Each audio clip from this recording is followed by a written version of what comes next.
A natação é o que eu mais queria da prova. Infelizmente foi o que não aconteceu. Exato. Então tudo que eu quero e não acontece, eu só divido em 3 esferas. Tá no meu controle? Vai depender de mim, eu ponho energia. Tá no meu poder de influência? Não depende de mim. Seu time já depende de você? Você controla eles? Você manda neles? Não. Você influencia eles. Então sua energia, sua expectativa tem que ser de acordo com o percentual de influência que você tem no comportamento deles. E nunca sobre o resultado final. Porque se for sobre o resultado final, você pede algo, ele não fez, você frustra. Certo. Isso é animal, cara. A natação era assim. Ela não estava no meu controle, não estava no meu poder de influência. Ela faz parte do não tem controle, não tem influência. Então, peraí, então é controle, influência. O controle é um. E ingerência. Influência. E o terceiro é não tem controle e não tem influência. Efeitos da natureza, não tem controle, não tem influência. Cabe a mim reagir. Pandemia chegou. Nossa, meu negócio vai fechar. Eu não tenho controle e eu não tenho influência. Cabe a mim reagir. Digitalizo meu negócio, abro um novo negócio, me reinvento. Eu não posso gastar energia com choramingando. Ai, meu Deus do céu, e agora? A pandemia veio. Cara, veio, só tem que reagir. O nada veio, só tem que reagir. Então, pra mim, é normal entender que o mundo não gira do meu script. É normal, eu aceito isso. Animal, cara. E a galera não entende, eu percebo. Isso era muita frustração. E a baixa energia. Isso é baixa energia, baixa comportamento. Isso é baixa comportamento, baixo resultado. Outra coisa que é normal pra mim é fazer aquilo que eu não gosto pra ter o resultado que eu quero. Isso é muito normal, sempre teve na minha cabeça. Muito normal eu me submeter a coisas que eu não gosto, por exemplo, nadar, pra ter o resultado que eu quero, que é subir a mentalidade de 9 pra 17. Isso é muito normal pra mim. Uma coisa normal pra mim é honrar os meus pais. Toda vez que eu vou tomar uma decisão, eu falo, será que eles vão ficar felizes com isso ou não? Sim. Será que Deus vai se alegrar disso ou não? Isso é normal pra mim. Eu vejo que talvez não passa como um dos critérios de decisão das pessoas e essa eu acredito que é uma das diferenças dos resultados que a gente tem. Outra coisa que é normal pra mim, que eu até falei, você falou isso, que eu falei assim, depende da fase que a pessoa tá. Toda análise que eu faço é contextual. E eu acredito que se as pessoas fizessem análises contextuais, a vida delas seria diferente. Por exemplo, a gente tá falando de não ter meta. E eu demorei pra entender isso que o Pablo falou. Mas tem um contexto que eu acho que isso não é real. Não indo contra o Pablo, mas no contexto de IPO. Como é que você vai abrir IPO, sendo que as regras do jogo não é sua, e você não vai submeter essa regra? Como é que uma empresa que está na bolsa de valor não vai ter meta? Ela tem que apresentar relatório, ela tem investidores públicos. Então, em qual contexto isso? Vocês têm vontade de fazer IPO? Nós vamos fazer. Bom. Vamos fazer e até a nossa discussão é essa. Eu não vou estar na frente disso, porque eu sou um cara que falo o que penso. Então, as empresas... Dentro desse jogo não vale isso. Desse jogo a gente não pode. Né? Nosso amigo Flávio Augusto também tem problema com isso. De tipo, pô, eu quero, mas é uma coisa que eu não vou fazer. Exato. Então, você depender de um tweet seu errado, uma notícia sua errada, você Afeta ferrar uma as empresa ações? E perder bilhões por causa de uma opinião, entendeu? Então, eu não quero estar na frente. Porque senão eu vou perder essa liberdade minha absurda, que eu gosto de falar o que eu quiser. Sou um cara que tá na política, eu sou um cara que tá em várias áreas, não faz sentido pra mim. Mas a gente tá preparando algumas empresas pra isso. E não estarei à frente de nenhuma, inclusive já não tô, né? Faz muito tempo. Sim. Por conta desse impacto. Pra mim, isso aí da análise contextual é muito importante. Teve gente que falou que a gente tomou a decisão de não trabalhar mais depois do meio-dia. Cuidar da gente, cuidar do parte da manhã. Trabalhar depois do meio-dia. Na parte da manhã é só dedicado a nós. E você tá ouvindo isso aqui e fala, vou fazer o mesmo. Não, Ainda não tá na hora. Você tem que analisar. No contexto que eu estou, é igual o contexto dos caras. O que eles fizeram pra chegar nisso, né? Então se você fica tomando decisão, pegando conselho, você tem que primeiro analisar se o conselho faz sentido no seu contexto. E o mentor, toda vez que eu começo a imersão minha, um treinamento meu, eu sempre falo, olha, o que eu vou te falar é de acordo com as minhas experiências, conhecimento empírico, resultado e tudo mais. Só que tem coisa que pra um vai ser muito útil e pro cara do lado não vai. E não é porque o que eu tô falando tá invalidado, é porque vocês estão em contexto diferente.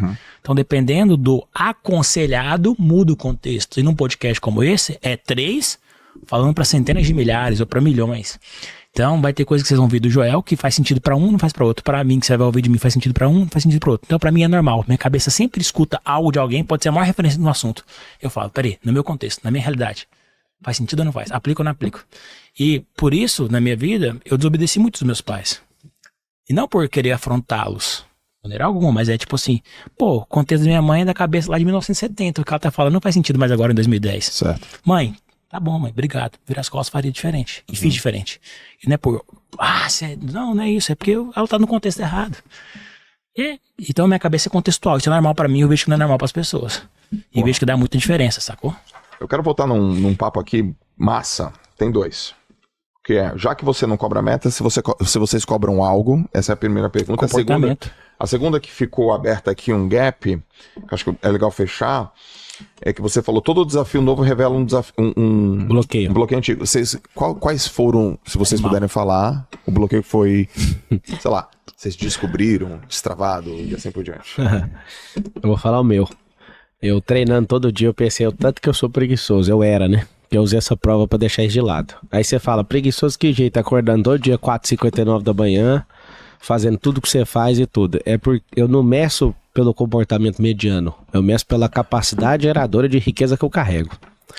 Então, olhando pra perenidade e pelo meu contexto, não me avaliando com os outros, mas pelo que eu sou, eu faço muito pouco. Aí um dia eu e o Marcos brigamos porque ele falou assim pra mim, isso é autocobrança. Eu falei, cara, eu só vivo no desfrute. E por entender muito de desfrute, eu deixo de fazer coisas que eu poderia estar muito mais longe. Por exemplo, eu vejo ele fazendo podcast. Eu fiquei mais de 1 ano e meio sem fazer um podcast. Ok. Aí você fala, poxa, isso é preguiça? É preguiça. Aí você fala, mas por quê? Porque tem um negócio, cara, que eu coloquei na minha vida, eu não gosto de ter agenda.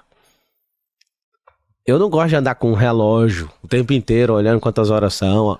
Eu faço de tudo pra não ter nada na minha agenda. Certo. Mas como a gente curte muito você e você faz parte desse contexto nosso do Iron, tipo assim, mano, não faz sentido nenhum. Você também não trabalha no sábado. Eu virar e falar, vamos. Eu falei, pô, com o Joel, vamos. Os caras ficam chamando pra evento o dia inteiro. Eu falo, não. Aí quando é um brother, opa, pera aí, agora eu vou por causa do brother. Não é por causa de grana. A gente não tá mais militando por causa disso. Sim. Então, eu me achava preguiçoso e eu vi ali. Inclusive, eu cheguei 7 minutos antes do Marcos na bicicleta, vi o Marcos e eu falei, eu vou fazer uma maratona de 4h40 nesse Iron. Eu já fiz de 3h49. Só que eu vou fazer um negócio 1 hora acima pra não me quebrar. Eu quero ficar uma semana aqui em Cancún, a gente tava lá até ontem. E aí quando eu vi o Marcos correndo, cara, eu lembrei desse bloqueio. Porque a única coisa que eu não treinei foi corrida. Apesar de correr todo dia, não treinei para o Iron. Por isso que você não treinou, porque você já corria. Eu corria 5km todo dia na lenga-lenga, 25 minutos, 28 minutos. No Iron tinha que estar correndo em 22, 23 ali pra falar, bora comer todo mundo vivo aqui, né? Sim. Só que eu falei, eu não quero. Aí começou a vir essa loucura na minha cabeça. Você é preguiçoso. Você não dá seu melhor. Você acha que o pedal resolve todos os problemas? Eu fiz um pedal de gente grande. 5 horas e 15 minutos, o Marcos fez 5h22. Os outros brother em 6, 7, 8 horas de pedal. Foi bom o pedal. Foi assim, pedal legal. Tomei um cartão, pênalti, tive que parar ainda. Sim. Quebrou meu flow, tava animal. E aí o meu bloqueio foi esse. Eu falei, cara, você não é um cara que dá tudo que você tem. Por que você faz isso? Aí eu ficava vendo o Marcos, 1,6 km atrás de mim, a gente cruzou, eu olhei e falei, ele não chega não, cara. E o Marcelo, pelo amor de Deus, cara, um pace de 6, acelera, velho. Falei, não, cara, eu quero curtir. Tava no desfrute. 100%, cara, eu nem parecia que dava numa prova. Tô falando sério, não é zoeira não, tava de boa. Rapaz, aí nós damos, quando a gente dobra 7 km, o Marcos diminuiu 200 metros. Eu falei, que esse cara tá arrumando, mano? Aí passou 14 km, ele já tinha diminuído 1 km. Aí eu falei, o cara vai pegar. Fiz as contas, falei, com 30 km, mano, 32 km ele me pegou. Aí na hora que ele chegou, eu fiz a pergunta pra ele. E bro, qual que é a estratégia? Solta a estratégia aí que nós vai seguir. Se você for correr, eu vou correr. Aí ele, não, vamos junto, bora de boa. Aí eu falei, pô, ele tá querendo me agradar, só pode. E ele tava uma máquina. Só que a última vez que eu vi ele, antes da última curva, ele tava um pouquinho com o bico aberto. Eu conheço um pouquinho ele pela amizade, muito tempo. Falei, cara, ele tá esforçando pra chegar nisso aí. Ele fez um pace animal pra pegar a gente. Não, e ele chegando no final, ainda conversando. E aí, vamos dar um tiro? Eu falei, cara, esse cara vai complicar minha vida aqui, mano. Ou seja, eu vi isso de não colocar pra ferrar. A gente fez uma maratona na Argentina. Foi a primeira dele, a segunda minha. Eu cheguei na frente dele uns 20 minutos. 20 minutos.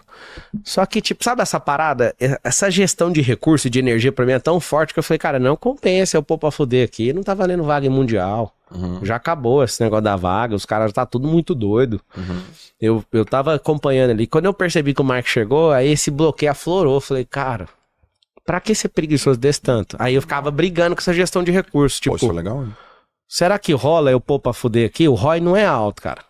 Na verdade, é muito baixo. Só que eu vou perder pro Marcos. Falei, aí eu comecei a pôr na minha cabeça. É uma honra perder pro Marcos. Ele é mais novo, ele é mais jovem, ele é mais forte, ele é um cavalo.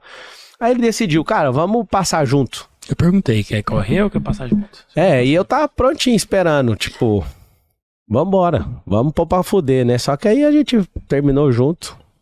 Na verdade, ele terminou na frente. Ele saiu depois, então foi uns 40 segundos na frente. Ele ficou 40 segundos na frente.